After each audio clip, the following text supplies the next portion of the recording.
जैसा कि आप लोग स्क्रीन पा रहे हैं और जैसा हमने आपको दोपहर में अपने पोस्ट के थ्रू भी बताया था कि हमारे सामने न्यू वैकेंसीज़ आ चुकी हैं, जिसके लिए जो भी एलिजिबल हैं वो उसमें डाल सकते हैं। और ये वैकेंसीज़ कौन सी हैं, तो ये आप देख पा रहे हैं स्क्रीन पे, ये वैकेंसीज़ हैं हमारी गवर्नमेंट इंटर कॉलेज की 2025 में न्यू वैकेंसीज़ आई हैं, जिसका आप लोग रजिस्ट्रेशन आज से स्टार्ट कर सकते हैं, मीन्स 12 अगस्त से स्टार्ट कर सकते हैं।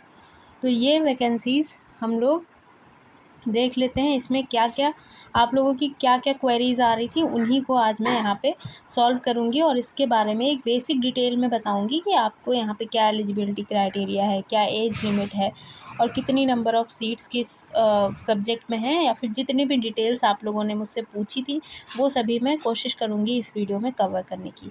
तो सबसे ज़्यादा जो पूछा जाने वाला क्वेश्चन था वो था इसका एलिजिबिलिटी क्राइटेरिया का। तो वो क्या था, वो क्या है, वो मैं आपको इस वीडियो में बताऊंगी। आपकी एज लिमिट क्या है और कौन सी ऐसी क्राइटेरिया हैं जो कंपलसरी हैं, एसेंशियल हैं, और कौन सी प्रेफरेंसेबल रहेंगी, ये सब कुछ हम इस वीडियो में कवर करेंगे। और आप कहाँ से इसका नोटिफिकेशन डाउनलोड कर सकते हैं, कहाँ से सिलेबस डाउनलोड कर सकते हैं और क्या क्या आपको पढ़ना रहेगा, ये सब कुछ हम इस वीडियो में डिटेल में बात करेंगे। और इस वीडियो को देखने के बाद आपको कोई और वीडियो देखने की नीड नहीं पड़ेगी। और मैं उम्मीद करती हूँ कि आपके जितने भी डाउट्स होंगे रिगार्डिंग जीआईसी इंटर कॉलेज की जो भी वैकेंसी आई हैं उसको लेकर के, वो सारी ही सॉल्व हो जाएंगी। तो चलिए वीडियो को शुरू करते हैं विदाउट एनी डिले। और अगर इसके बाद भी आपका कोई डाउट रह जाता है तो आप हमसे कमेंट सेक्शन में पूछ सकते हैं। आप देख पा रहे हैं स्क्रीन पे, ये रहा है हमारा नोटिस जो आयोग की तरफ से दिया गया है। तो आप नोटिस में देख पा रहे हैं, सबसे पहले इन्होंने बता दिया है अपनी वेबसाइट के बारे में, जो आप सभी को पता ही होगी, uppsc.up.nic.in पे जा कर के आप इनकी सारी डिटेल्स देख सकते हैं। तो यहाँ पे इन्होंने जो गवर्नमेंट इंटर कॉलेज का एडवर्टाइजमेंट जारी किया है उसके लिए आप लोग अप्लाई कर सकते हैं 12 अगस्त 2025, that is from today onwards. आज से आप इसको कर सकते हैं अप्लाई इसमें। और यहाँ पे नंबर ऑफ़ वैकेंसीज़ आप देख पा रहे हैं स्क्रीन पे। तो यहाँ पे टोटल नंबर ऑफ़ वैकेंसीज़ जो हैं वो हमारी हैं 1471, जिसमें से 777 हमारी हैं मेल कैंडिडेट्स के लिए एंड 694 है हमारी फ़ीमेल कैंडिडेट्स के लिए।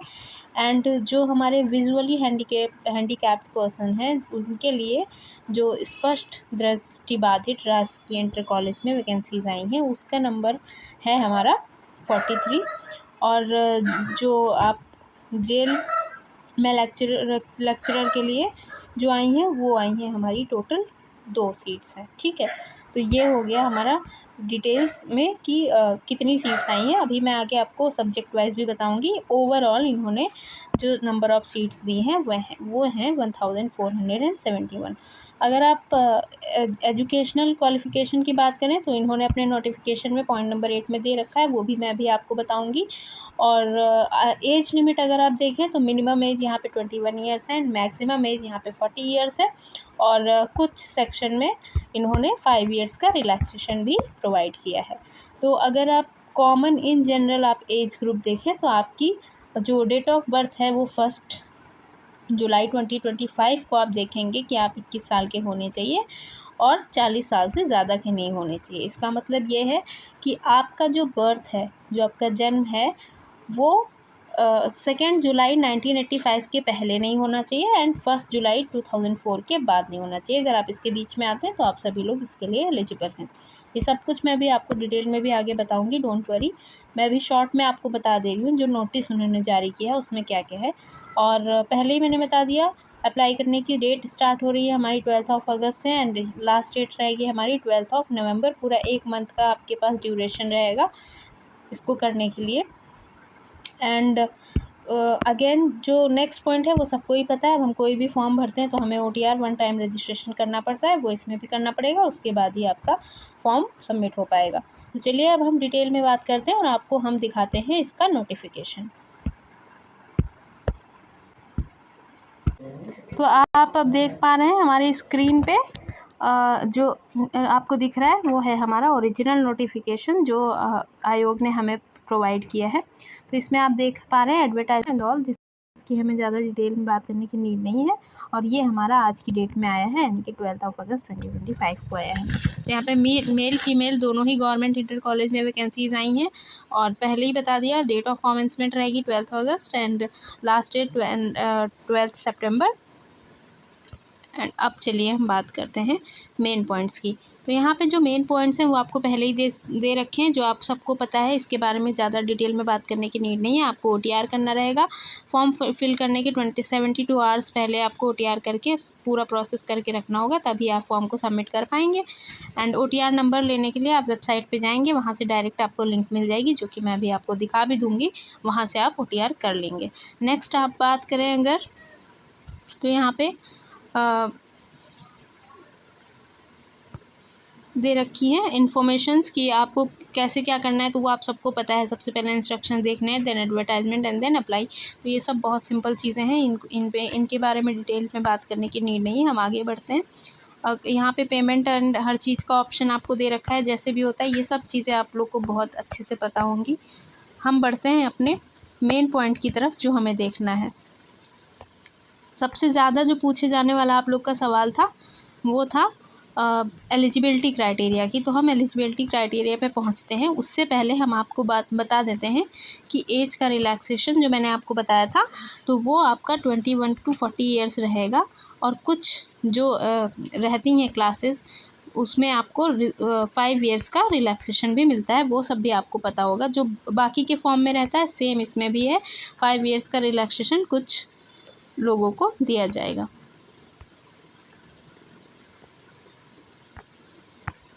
नेक्स्ट आप देखें, मैरिटल स्टेटस सबको ही पता है, पॉलीगैमी नहीं होनी चाहिए। एक के रहने के साथ साथ अगर आप दूसरे के साथ भी रहना है तो आप नहीं एलिजिबल हैं, अदरवाइज़ आप सभी लोग एलिजिबल हैं। और अब हम बात करते हैं अपने मेन पॉइंट की, जो कि है हमारा एजुकेशनल क्वालिफ़िकेशन। तो पहले, क्योंकि बहुत लोगों को कन्फ्यूज़न है, मैं आपको पहले ही क्लियर कर देती हूँ।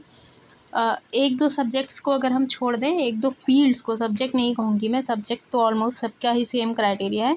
एक दो फील्ड अगर हम छोड़ दें, जैसे कि क्रिमिनोलॉजी को अगर हम छोड़ दें, तो उसको छोड़कर बाकी सब में ही हमारा जो बीएड है, बीएड वो है आपका मैंडेटरी। और ये बहुत से लोगों को कन्फ्यूज़न है। बहुत से लोगों ने मुझे कमेंट सेक्शन में पूछा है कि क्या मेरा MA है तो मैं दे सकती हूँ, या MCOM है, MSc, कोई भी ग्रेजुएशन के साथ साथ मेरी PG की डिग्री है मेरे पास, तो क्या मैं दे सकता हूँ या दे सकती हूँ। तो ऐसा नहीं है। ये पहले होता था, अभी इससे पहले तक हम लोग MA और जितनी भी हमारी पोस्ट ग्रेजुएशन की जो डिग्री रहती थी उसके साथ हम एलिजिबल रहते थे। बीएड प्रेफरेंस के लिए दिया जाता था, कि जिन लोग का बीएड रहता था उनको प्रेफरेंस दी जाती थी। पर ये हमारा जनवरी 2025 में रिवाइज़ हो गए थे। हमारे जो भी रूल्स थे वो रिवाइज़ कर दिए गए थे, और उस रिवाइज रूल में ये कर दिया गया था कि बीएड आपका कंपलसरी हो गया था फॉर GIC लेक्चरशिप। तो अब इसमें हम बात करें अगर, तो आप नोटिफिकेशन में देख पा रहे हैं यहाँ पे जितनी भी क्वालिफ़िकेशंस दे रखी हैं ये सब एसेंशियल हैं, मीन्स ये सबके पास होनी चाहिए। ये कोई ऐसा प्रेफरेंस वाला यहाँ पे नहीं है।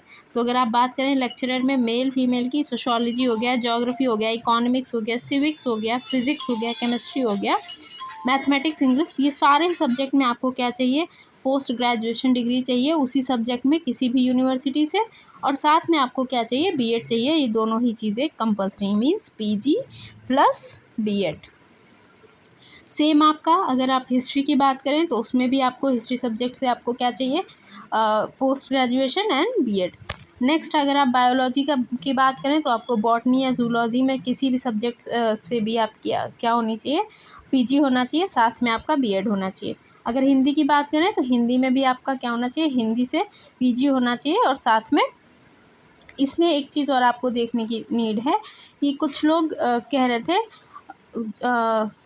जो हमारा है संस्कृत, क्या वो भी ज़रूरी है? तो ऐसा नहीं है। मतलब हिंदी अगर आप कर रहे हो तो आपके पास PG हिंदी में होना चाहिए, और जो आपका ग्रेजुएशन है, ग्रेजुएशन होना चाहिए वो आपका आर्ट्स में होना चाहिए, और उसमें आपके पास संस्कृत सब्जेक्ट ज़रूर होना चाहिए।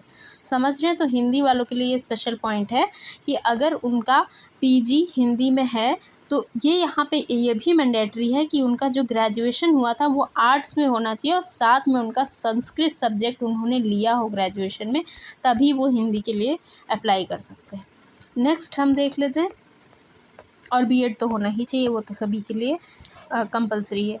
तो हिंदी वालों के लिए एक पॉइंट और बढ़ जाता है कि उनका जो ग्रेजुएशन है तो ग्रेजुएशन में उनके पास संस्कृत ज़रूर होनी चाहिए एज अ कंपलसरी सब्जेक्ट। ठीक है, तो ये हो गया आपका पॉइंट। तो ये कुछ पॉइंट्स आपके रहे जो हिंदी स्पेशल वालों के लिए, उनके भी मेरे पास कमेंट्स आए थे कि हिंदी में संस्कृत ज़रूरी है क्या, तो पीजी में नहीं ज़रूरी, बट ग्रेजुएशन में संस्कृत होने कंपलसरी है। नेक्स्ट अगर आप उर्दू की बात करें तो सेम आपका उर्दू में बीएड, संस्कृत का भी सेम आपका संस्कृत में पीजी एंड साथ में बीएड। नेक्स्ट हम देख लेते हैं अपना, अब ये जो हमारा लेक्चरर था स्पर्श इंटर कॉलेज में, जो विजुअली हैंडीकैप्ड पर्सन्स हैं उनके लिए जो स्कूल्स रहेंगे उनके लिए एक अलग ही क्वालिफ़िकेशंस रहेंगी, तो इनको भी देख लेते हैं।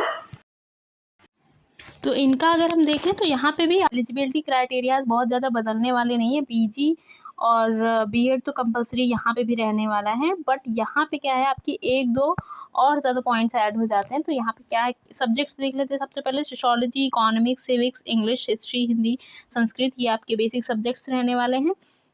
सबसे पहला पॉइंट आपका पीजी होना चाहिए यूनिवर्सिटी से, और दूसरा पॉइंट आपका ये है कि आपका बीएड और एमएड में से कोई एक चीज़ होनी चाहिए, बट वो होनी कैसी चाहिए, विजुअली इम्पेयर्ड और हियरिंग इम्पेयर्ड, जो कि हमारी यूनिवर्सिटीज़ होती हैं ऐसी जो स्पेशली इन्हीं चीज़ों के लिए रखी जाती हैं, वहाँ से आपका बीएड और एमएड होना चाहिए। और वो यूनिवर्सिटीज़ आपकी रिहैबिलिटेशन काउंसिल ऑफ इंडिया यानी कि आरसीआई के थ्रू रिकॉग्नाइज्ड होनी चाहिए। ठीक है, तो यहाँ पे बीएड और एमएड आपका इम्पेयर्ड हियरिंग इम्पेयर्ड या फिर विजुअली इम्पेयर्ड से ही आपका बीएड और एमएड का डिग्री होना चाहिए। साथ में आपका क्या होना चाहिए, साइन लैंग्वेज जो होती हैं उनको लिखने और पढ़ने का हिंदी और इंग्लिश में नॉलेज होना चाहिए, साइन लैंग्वेजेस को। और साथ में आपका आरसीआई के थ्रू आपके पास एक स्पेशल एजुकेटर का सर्टिफिकेट होना चाहिए, वहाँ से आपको रजिस्टर्ड होने चाहिए आप एज अ स्पेशल एजुकेटर, तभी आप यहाँ इन सब में अप्लाई कर सकते हो। और तो यहाँ पे सिर्फ ऐसा इसेंशियल ये है, और प्रेफरेंस किसको दी जाएगी, प्रेफरेंस आपको दी जाएगी जो आर्मी के कैंडिडेट्स हैं या फिर जो जिनके पास एनसीसी का सर्टिफिकेट है। अच्छा, ये जो प्रेफरेंशियल पॉइंट है ये सबके लिए ही कॉमन है। जैसे आपने देखा कि एसेंशियल जो हमारी पोस्ट वो हो गई रिक्वायरमेंट, वो तो सबके लिए सेम है, आपका पीजी होना चाहिए और बीएड होना चाहिए। मैंने 100 बार बता दिया, आपका पीजी होना चाहिए और बीएड होना चाहिए। ये कन्फ्यूजन नहीं होना चाहिए, आपको जाके जगह जगह वीडियोज़ देखने की नीड नहीं है कि क्या है, आपका पीजी और बीएड दोनों ही होना चाहिए। बट प्रेफरेंस इन सब में जिनके पास पीजी भी है बीएड भी है, उनमें भी तो वो किसी को प्रेफरेंस देंगे ना, तो उनमें वो प्रेफरेंस किसको देंगे, जो आर्मी में 2 साल के पीरियड तक काम किया हो, वहाँ पे आर्मी में उसने सर्व किया हो मिनिमम 2 ईयर्स के लिए, या फिर उनके पास एनसीसी का सर्टिफिकेट हो, तो वो उनको ऐसे कैंडिडेट्स को ज़्यादा प्रेफर करेंगे। बट पीजी एंड बीएड तो कंपलसरी है, पीजी और बीएड क्वालिफाइड कैंडिडेट्स में भी वो प्रेफरेंस उन्हें देंगे जिनके पास आर्मी होगा या फिर एनसीसी का सर्टिफिकेट होगा। ठीक है, नेक्स्ट जिनके पास आर्मी नहीं होगा, जिन्होंने आर्मी में काम किया होगा फॉर मिनिमम 2 ईयर्स। एंड इसका मैंने आपको डिटेल में बता दिया। इसके भी प्रेफरेंशियल पॉइंट वही रहेंगे, आपका आर्मी और एनसीसी। साथ में एसेंशियल आपके जो पॉइंट्स मैंने ऊपर बताए 4, वो होने चाहिए पीजी बीएड, और साथ में आपको साइन लैंग्वेज को हिंदी और इंग्लिश में लिखने और बोलने का नॉलेज, और साथ में आप रजिस्ट्रेशन होना चाहिए आपका आरसीआई के थ्रू स्पेशल एजुकेटर का, ताकि आप यहाँ पे पढ़ा सकें। ठीक है, नेक्स्ट पॉइंट हम देख लेते हैं आपका, जो मैंने आपको बताया था 2 पोस्ट जो आपकी हैं जेल ट्रेनिंग स्कूल के लिए, उसका क्या क्राइटेरिया, तो उसकी 2 ही पोस्ट हैं और 2 ही यहाँ पे आपके पोस्ट नेम है। तो सबसे पहले आपका है लेक्चरर इन साइकोलॉजी और दूसरा है आपका क्रिमिनोलॉजी एंड फेनोलॉजी। दोनों में बहुत ज़्यादा डिफरेंस नहीं है।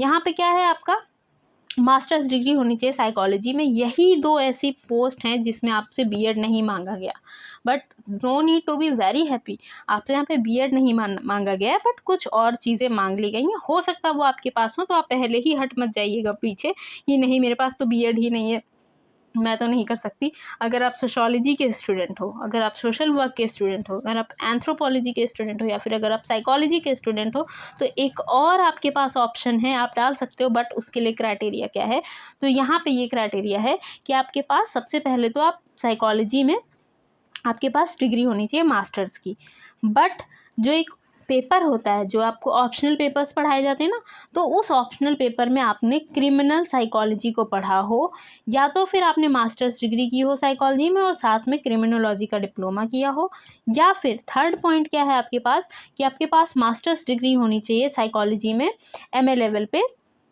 सोशल पैथोलॉजी या फिर सोशल डिसऑर्गेनाइजेशन या फिर criminology dissertation on aspect of criminal psychology.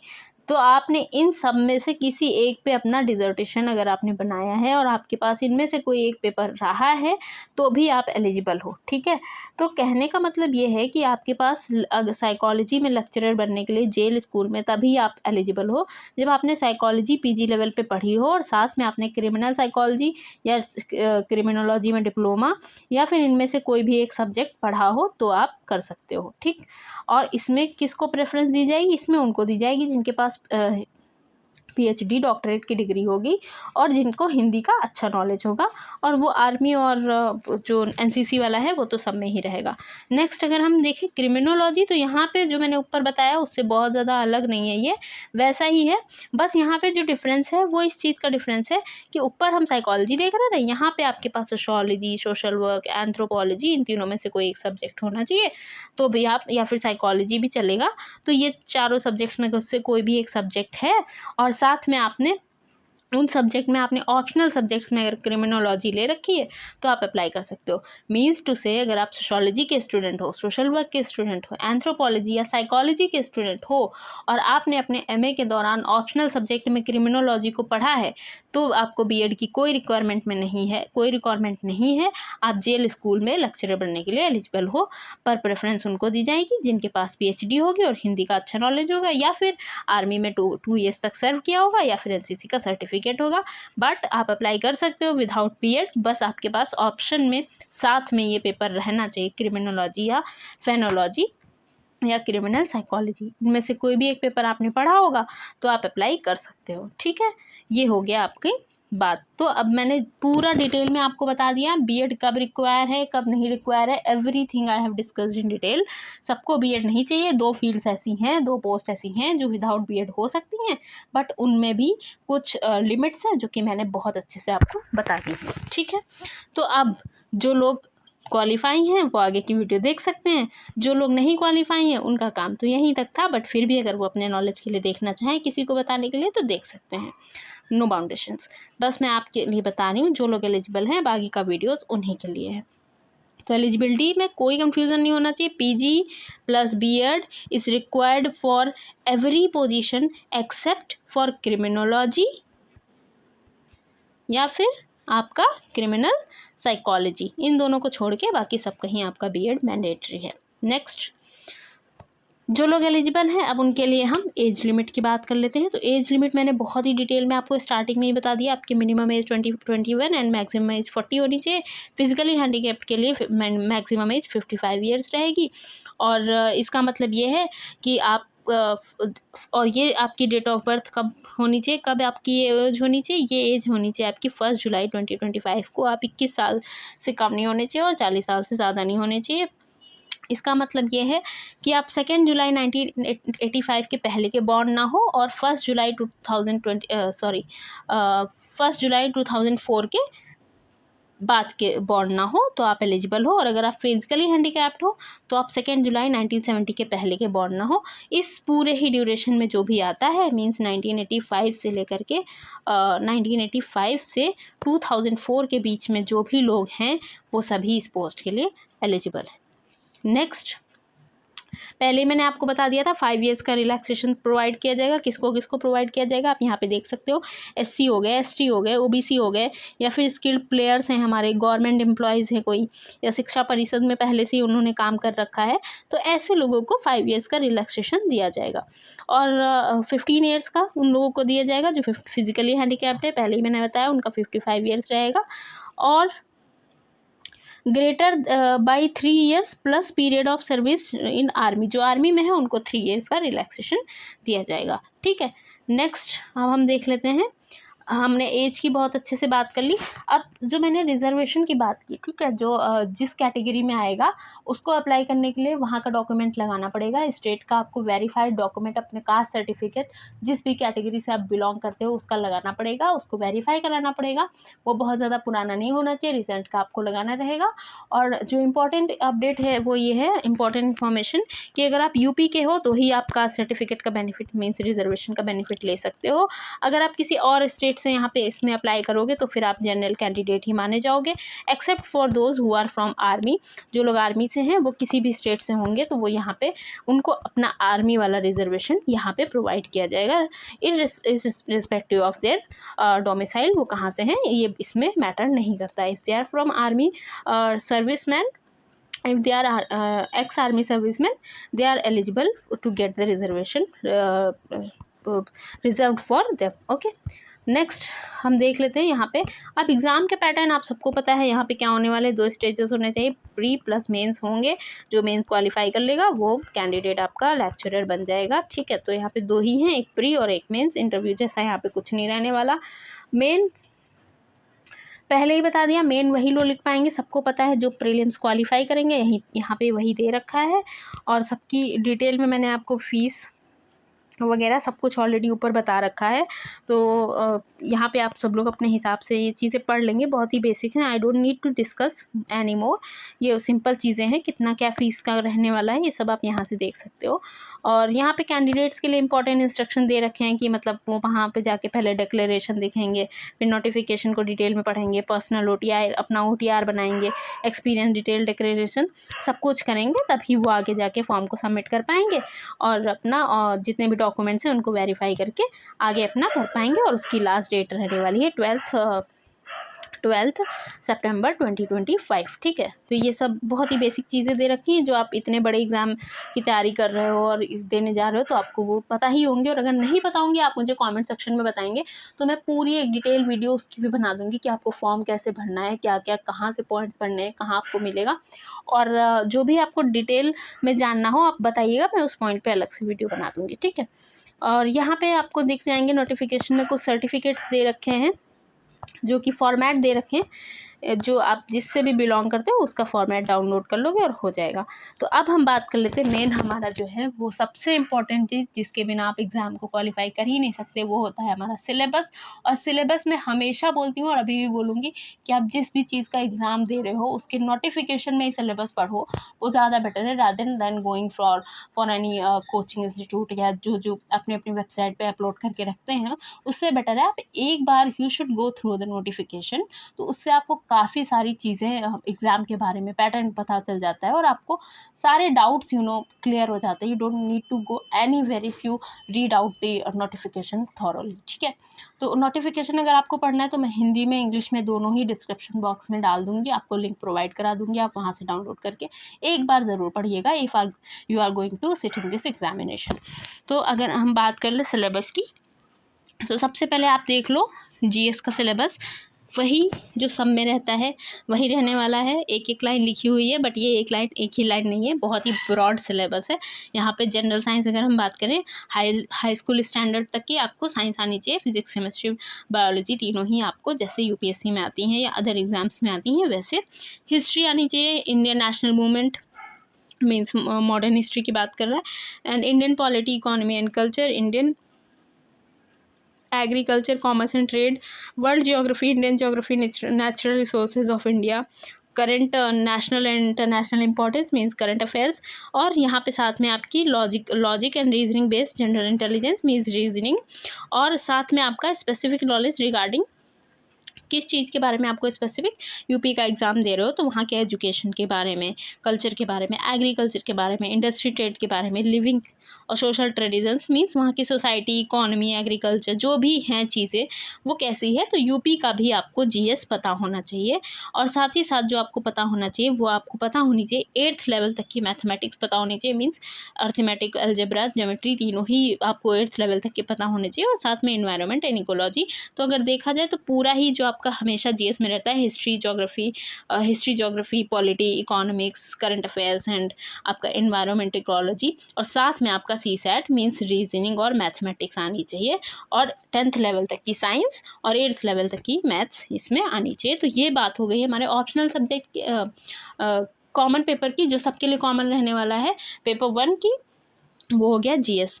उसके बाद आपका पेपर 2 जो रहेगा वो ऑप्शनल रहेगा सब्जेक्ट वाइज। तो आप जिस भी सब्जेक्ट से हो, यहाँ पे प्रॉपर डिटेल में आपको दिख रहा है, यहाँ पे हिंदी का दिख रहा है, ऐसे ही आपको प्रॉपरली हर सब्जेक्ट का यहाँ पे सिलेबस मिल जाएगा। आपको मैं फिर से कहूँगी, आप जाइएगा नोटिफिकेशन एक बार देखिएगा, यहाँ पे आपको सारे सब्जेक्ट, ज्योग्राफी हो गया, जूलॉजी हो गया, बॉटनी हो गया, Sanskrit, mathematics, everything you will get in this notification. तो आप जिस भी सब्जेक्ट के हो उस सब्जेक्ट का यहाँ पे जाके नोटिफिकेशन चेक कर लो। मैं यहाँ पे डिटेल में एक एक सब्जेक्ट का नहीं पढ़ रही हूँ, और बस अब मैं आपको काम की चीज़ दूसरी जो बता रही हूँ वो ये है कि आपको मैंने पहले ही बता दिया, यहाँ पे 2 पेपर रहने वाले हैं।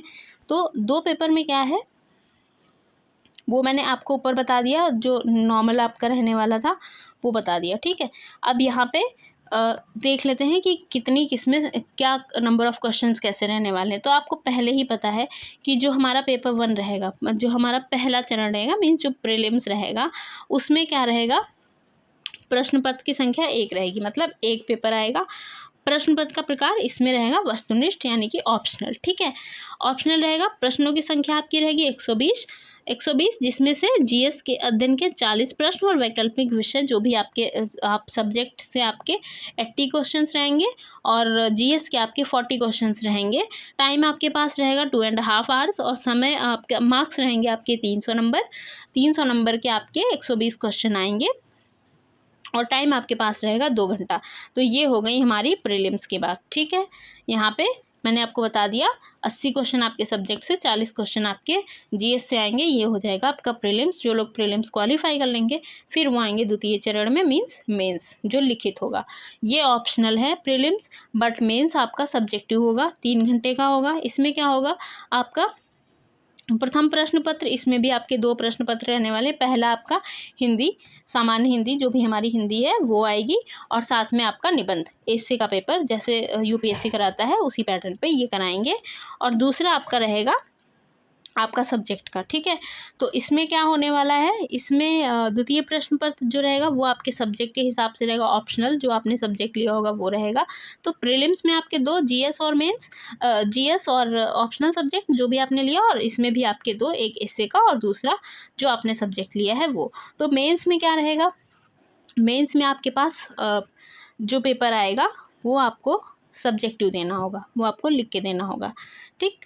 तो इसमें क्या होगा, आपके 3 खंड रहेंगे, आबासा, और टोटल आपको क्वेश्चन रहेंगे मिलेंगे 20। तो पहले के जो 5 प्रश्न होंगे वो आपको 250 शब्दों में उनको लिखना होगा, वो 25 अंक के रहेंगे। और 5 उसके बाद जो रहेंगे वो लघु उत्तरीय रहेंगे, वो 150 शब्दों में आपको लिखना होगा, 15 अंक के रहेंगे। और जो पार्ट 3 रहेगा वो आपका अति लघु उत्तरीय रहेगा, जो कि आपको 50 वर्ड्स मैक्सिमम में लिखना होगा, और ये 10 मार्कर क्वेश्चन रहने वाले हैं। तो ये ABC 3 पार्ट्स में रहेंगे, और टोटल 20 क्वेश्चन रहेंगे। कितने कितने शब्द के रहेंगे ये मैंने आपको बता दिया। तो ये रहने वाला है पेपर का पैटर्न, जो कि मैंने बहुत डिटेल में बता दिया। प्रीलिम्स और मेंस, जीएस आपको प्रीलिम्स के लिए पढ़नी है, मेंस के लिए आपको निबंध पढ़ना है, हिंदी पढ़नी है, और अपना वैकल्पिक विषय पढ़ना है, ठीक है। और जैसे मार्क्स आप मेंस में लाते हो उसके बेसिस पे आपका सिलेक्शन हो जाएगा। और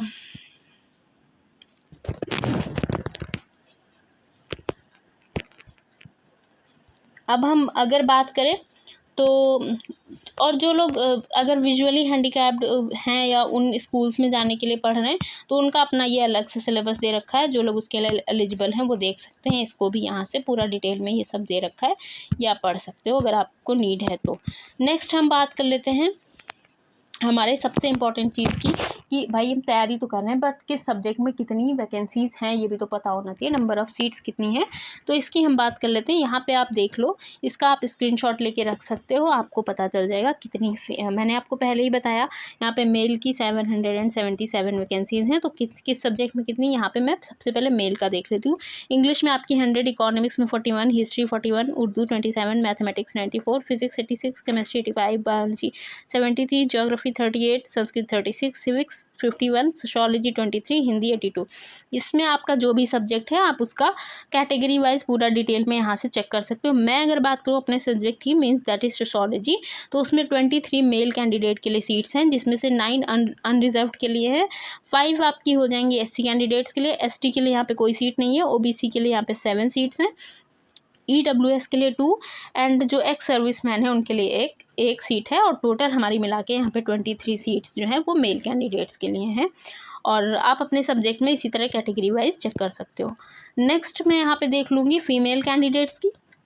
तो फीमेल कैंडिडेट में अगर मैं सोशोलॉजी में देखूँ तो 44 मींस फीमेल 44 एंड मेल 23, तो टोटल यहाँ पे आपका हो जाएगा 67 सीट्स जो हैं वो आपके सोशोलॉजी के लिए हैं। बहुत है, अच्छी अपॉर्चुनिटी है और आप देख सकते हो।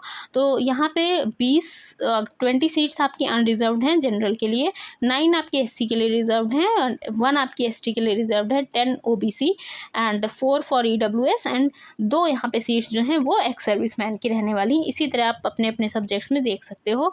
सबसे ज़्यादा यहाँ पे सीट्स फिजिक्स में है फीमेल कैंडिडेट्स के लिए अगर देखी जाए तो ये जितने नंबर ऑफ सीट्स आप देख रहे हो ये आपके लिए बहुत अच्छी अपॉर्चुनिटी है। मीन्स अगर आपको, जैसे मैं सोशोलॉजी की बात करूँ 67 और फिजिक्स की बात करूँ तो बहुत ही ज़्यादा हो जाएगा।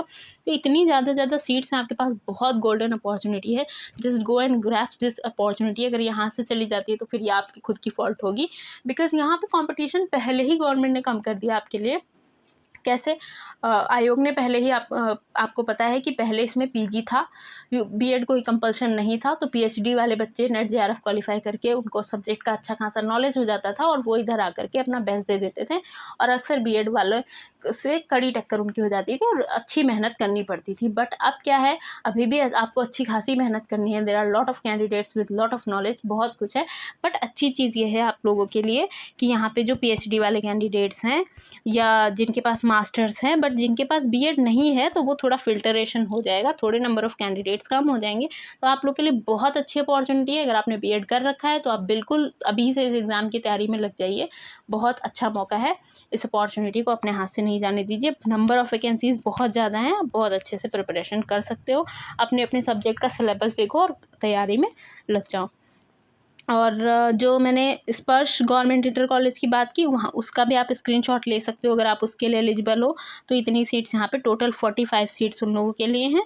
और 2 सीट मैंने जो बताई थी आपको साइकोलॉजी और क्रिमिनोलॉजी में, तो वो आपको 2 सीट्स हैं, एक दोनों ही पोस्ट के लिए है। अगर आप एलिजिबल हो और आपके पास B.Ed नहीं है और ऑप्शनल में, लेकिन आपने sociology, anthropology, psychology, social work, इनमें से आपके पास कोई सब्जेक्ट है आपने ऑप्शनल में पढ़ रखा है क्रिमिनोलॉजी, तो आप बिल्कुल जाइए और इसमें डालिए। आपके पास ये भी एक मौका है। यही एक ऐसी फील्ड है जिसमें आप विदाउट B.Ed डाल सकते हो। तो पूरा ही नोटिफिकेशन देखना इसलिए ज़रूरी हो जाता है। हो सकता है आपने क्रिमिनोलॉजी पढ़ा हो बट आप पहले ही B.Ed देख के भाग जाओ, तो ये चीज़ आपके हाथ से निकल जाएगी। तो ये बहुत ही इंपॉर्टेंट चीज़ें थी जो इस नोटिफिकेशन में, जितने भी इंपॉर्टेंट एस्पेक्ट्स थे मैंने सब कुछ आपसे विद फुल डिटेल डिस्कस कर लिया है। फिर भी अगर कोई पॉइंट ऐसा लगता है जिसमें आपको कन्फ्यूज़न है या आपको मेरे गाइडेंस की नीड है, तो feel free to write it in the comment section. मैं आपको बिल्कुल क्लियर करूँगी वो डाउट।